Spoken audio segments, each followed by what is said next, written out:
안녕하세요. 예수의 전성결기 안희한 목사입니다. 문재인 정부의 문제점들은 한둘이 아니죠. 언급하려면 날이 다 새질 거예요. 그 중에 하나 언급하고 싶은 게 있는데, 그게 뭐냐면 자기 편이라면 역량이 되든 안 되든 도덕성이 있든 없든 그냥 앉힌다는 거죠. 자리를 마련해 준다는 거죠. 대표적인 케이스가 법무부 장관 자리입니다. 진짜 중요한 자리잖아요. 그런데 조국 같은 사람을 앉히는 거예요. 결국은 낙마 있죠.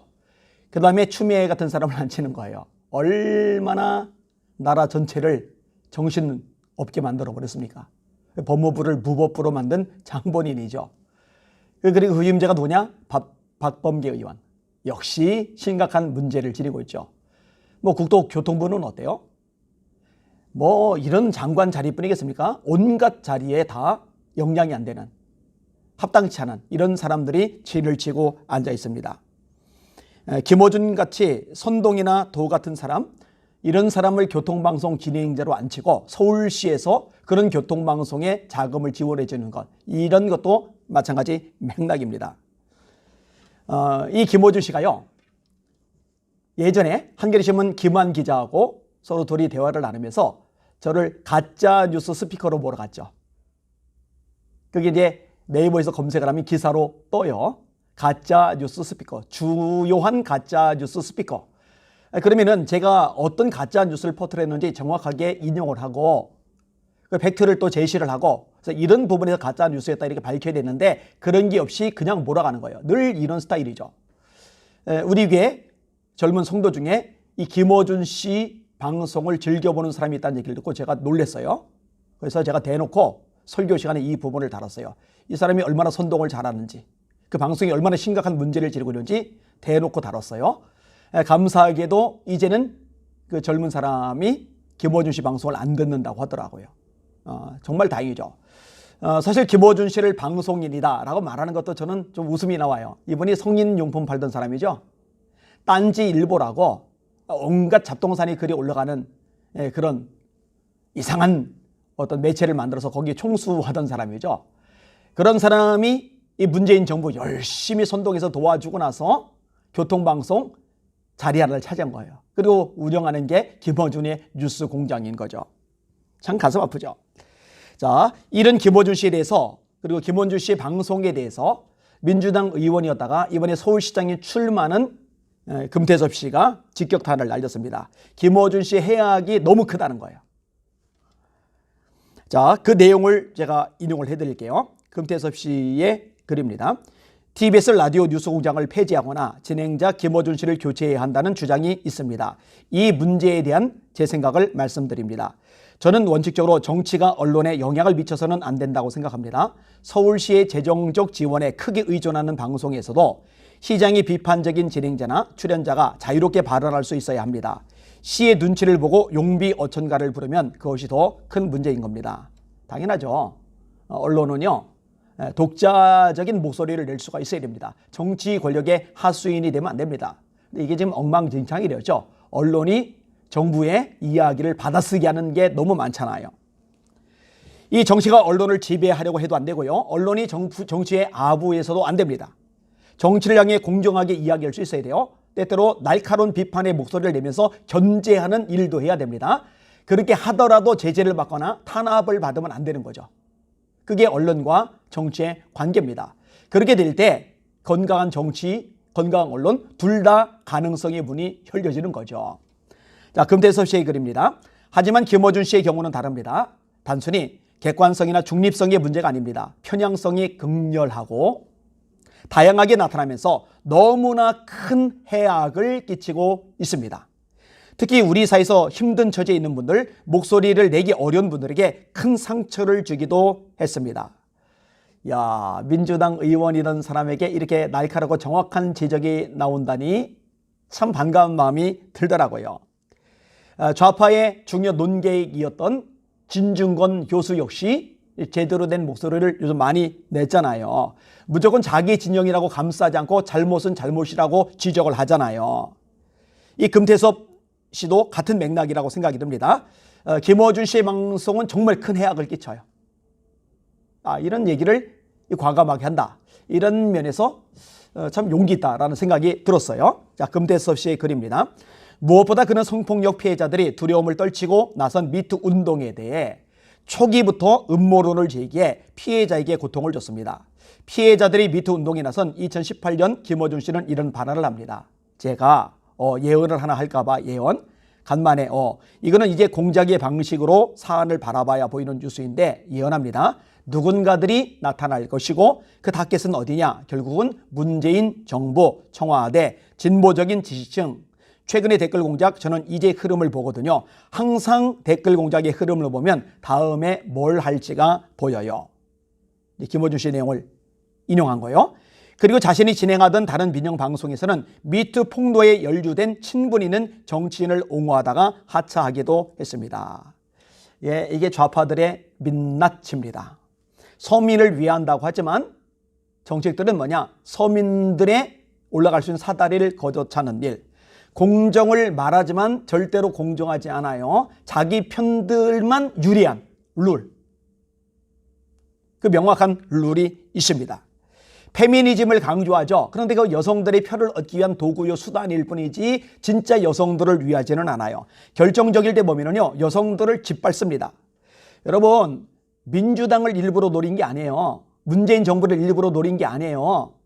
민주당의 문재인 정부의 성범죄 연루자들이 유독 많이 나타났기 때문에 타겟이 된 것뿐입니다. 그러면은 양심껏 같은 편이라도 잘못을 잘못이라고 인정해야 되잖아요. 잘못을 잘못이라고 지적해야 되잖아요. 바로잡아야 되잖아요. 근데 입을 다물어요. 그리고 입을 열 때는요, 놀랍게도 피해자들에게 상처를 더 입히는 제2의 가해를 행하는 그런 발언을 한다는 거죠. 이 김어준 씨처럼 음모론을 말하는 거. 대표적인 케이스죠. 그동안 목소리를 높이던 여성 시민단체들이 박원순 전 시장의 성추행에 대해서 침묵하고 입 다무는 거 봐요. 이게 좌파들의 민낯이라니까요. 그동안에 환경 문제로 그렇게 목소리를 높이고 난리를 치던 환경 시민단체들이요. 태양광 이거 산림 훼손하잖아요. 환경 파괴 심각하잖아요. 오염도 심각하잖아요. 그런데 이런 문제에 대해서는 입 꼭 다물고 있는 거 봐요. 이게 좌파들의 민낯입니다. 모순이죠. 내로남불이죠. 자, 금태섭 씨의 글입니다. 김어준 씨는 자기 머릿속에 음모론을 펼치는데 그치지 않았습니다. 조국 사태, 추미애 장관 아들 논란이 한참일 때는 이들의 편을 들어주는 실체가 불분명한 익명의 인물을 내세웠습니다.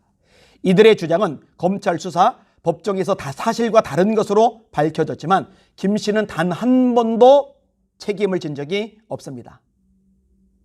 심지어 법원 판결에 대해서는 기득권이 반격하는 것이라고 공격하기도 했습니다. 사회의 통합은커녕 분열과 갈등을 조장하는 데 앞장섰습니다. 통합이 아니라 갈등과 분열을 조장하는 것은 김어준 씨만이 아니에요. 문재인 대통령 자체가 그래요. 문재인 정부가 그래요. 민주당 사람들이 그래요. 얼마나 국론 분열이 심각합니까? 다 갈라놨잖아요. 집주인과 세입자 갈라놨죠. 기업인과 노동자들 다 갈라놨죠. 의사고 간호사도 갈라놓대요. 지역별로 다 갈라놨죠. 와, 상상을 초월합니다. 자, 조국 얘기, 추미애 씨 얘기가 나왔어요. 조국을 여전히 지지하는 사람들, 맹인들이죠. 추미애가 그렇게 난장을 펼쳤는데도 불구하고 여전히 지지하는 사람들, 정말 판단 능력에 문제가 생긴 거죠. 정상적인 사고가 안 되는 거죠. 그리고 그렇게 되도록 선동하는 인물이 김어준 씨 같은 인물인 거죠. 끝없이 선동을 해요.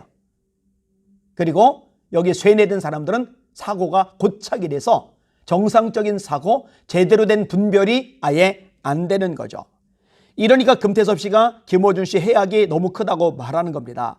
자, 이상한 인물을 내세웠어요. 익명의 인물을 내세웠어요. 그리고 온갖 엉뚱한 주장을 했어요. 그런데 결과적으로 그게 거짓임이 드러나요. 그럼 사과해야죠. 사과합니까? 절대 안 하죠. 이게 좌파들의 민낯이라니까요. 사과하는 법이 없어요. 오히려 뻔뻔합니다. 기득권 세력이 공격하는 거다. 법원까지 공격을 해버리죠. 이게 김어준 씨의 문제, 좌파들의 문제입니다. 자, 금태섭 씨의 글입니다. 힘들게 진실을 털어놓은 사람들, 고통받는 사람들에게도 엄청난 공격을 가했습니다. 이용수 할머니를 향해서는 위안부 할머니죠. 기자회견 문서도 직접 쓴 게 아닌 것이 명백해 보인다. 냄새가 난다고 주장했습니다. 지난번 코로나19로 대구 시민들이 고통을 받고 있을 때는 코로나 사태는 대구 사태라고 주장하고 엉뚱하게 검찰을 비난하기도 했습니다. 김 씨의 공격 기준, 판단 기준은 단 하나입니다. 자신이 지지하는 정치 세력에게 이익이 되느냐, 손해가 되느냐 여부입니다. 여러분, 코로나19라고 지금 말을 쓰지만 원래 쓰이던 표현은 우한폐렴입니다. 우한폐렴. 그런데 이 중국에 대해서 우한에 대해서 혐오를 일으킨다 해서 우한폐렴 또는 우한발 폐렴이라는 말을 못 쓰게 만들었어요. 그런데 대구발 이 표현을 김어준 씨가 과감하게 써요. 중국은 공격하면 안 되는데 대구 시민들은 공격해도 되는 거예요. 참 있을 수가 없는 일이죠. 아니, 그리고 위안부 할머니는요, 비극적인 우리나라의 역사에 가장 비참한 일을 겪었던 분들이잖아요. 이분들을 이용해서 반일 감정을 극대화시켜요. 여당과 그 패거리들이 그렇게 했죠. 이 할머니들을 이용해서 돈을 모금해요. 자리를 차지해요. 세력을 형성해요. 그랬으면 미안한 마음이나 고마운 마음을 가져야 되잖아요. 할머니들 향해서 애틋한 마음을 가져야 되잖아요. 근데 그런 게 전혀 없어요. 윤미향 씨 얼마나 충격적입니까? 위안부 할머니들을 앵벌이로 만들어 버렸잖아요. 이 김어준 씨의 발언 얼마나 쇼킹합니까? 이용수 할머니 보고 자기가 쓴 기자회견문이 아니다. 냄새가 난다. 어떻게 이런 말을 서심없이 퍼붓습니까? 그동안에 높이던 위안부 할머니, 이용 가치가 있을 때는 그렇게 하더니만 자기 세력에 손해가 끼칠 만한 행동을 한다 판단되니까 대번 태도를 바꿔서 공격을 하잖아요. 공격해서는 안 될 대상도 공격해버리잖아요. 이 끔찍한 대한민국의 현실입니다. 그런데 그렇게 끔찍한 발언을 해도 이 좌파 패거리들은 지적을 안 해요. 그 나물에 그 밥이죠. 유유상종이에요. 자, 금태섭 씨의 글입니다. 정치계의 문제도 심각합니다. 여당 편들고 야당 깎아내리는 단순한 편향성의 문제가 아닙니다. 여당 중진 의원들도 그 방송에 출연하라고 줄을 서서 그가 지휘하는 방향에 맞춰 앵무새 노릇을 합니다. 그의 눈에 들면 뜨고 눈에 나면 죽는 것이 현 여당의 현실입니다. 이런 식의 발언을 하니까 민주당에서 미움을 받죠. 왕따를 당하죠. 소신 발언을 한 거예요. 그죠? 아까도 말했듯이 그 나물의 그 밥입니다. 유유상종입니다. 끼리끼리 노는 거예요.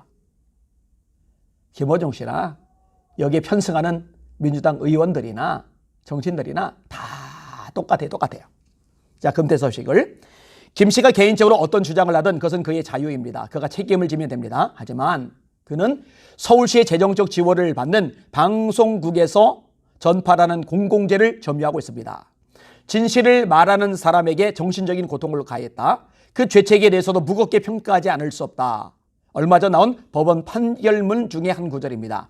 김어준 씨에게도 이 말을 적용할 때가 됐습니다. 서울시장 선거에서 이 약속을 걸고 시민들의 뜻을 묻겠습니다.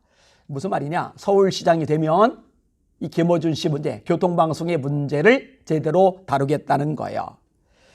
금태섭 씨도 김어준 씨의 영향력이 얼마나 큰지 잘 파악하고 있어요. 민주당 의원들이 줄을 설 정도로 눈에 뜨이면은 뜨고 눈 밖에 나면은 죽는다라는 표현을 쓸 정도로 얼마나 김어준 씨가 힘을 미치는지 영향력을 가지고 있는지 알고 있어요. 알고 있는데 지금 대놓고 저격하는 거잖아요. 이러면서 용기가 있는 거예요. 소신이 뚜렷한 거예요. 이번뿐만이 아닙니다. 민주당 의원으로 있을 때도요. 소신 발언을 꽤 많이 했죠. 그래서 문바들 눈 밖에 나서 공격, 욕을 바가지로 얻어먹었죠. 그리고 결국 어려움을 겪었어요. 아무튼 철학이 있는 정치인이라는 생각이 됩니다. 자, 그러면 서울시장 후보로 나섰는데 이 금태섭 씨를 서울시장으로 밀라는 얘기냐, 표를 주라는 얘기냐, 그 얘기는 절대 아닙니다. 김어준 씨에 대해서 지적한 이야기는 정확하지만 제대로 된 판단을 내렸지만 그럼에도 불구하고 금태섭 씨가 서울시장이 되면 안 돼요. 그거는 안 돼요. 그건 다른 문제입니다. 왜냐?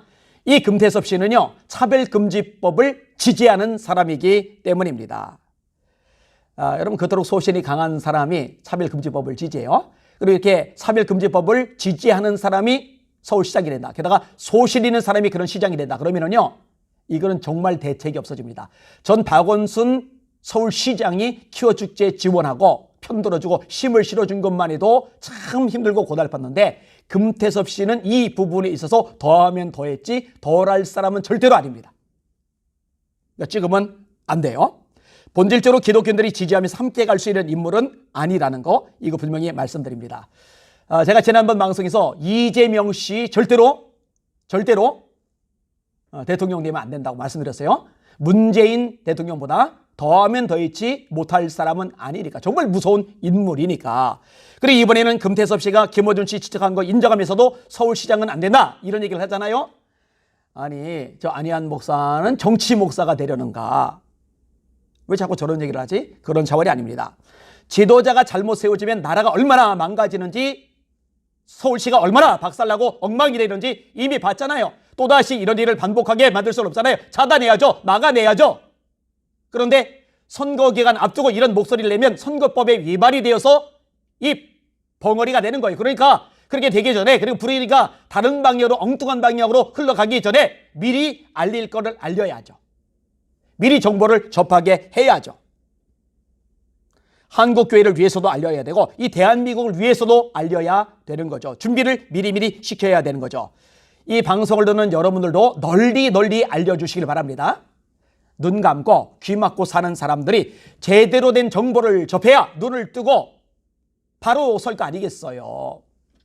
이대로 대한민국이 무너지면 안 됩니다. 이대로 한국교회가 주저앉으면 안 됩니다. 사명감을 감당한다는 차원에서 움직이고 기도하고 힘을 써주시기를 주님의 이름으로 부탁을 드립니다. 날마다 하나님 알아보고 승리합시다. 그리고 정말 중요한 시점, 중요한 시대를 우리가 지나가고 있는데 이때 자기 역할을 잘 감당하는 여러분들이 되어주시기를 주님의 이름으로 부탁을 드립니다. 할렐루야.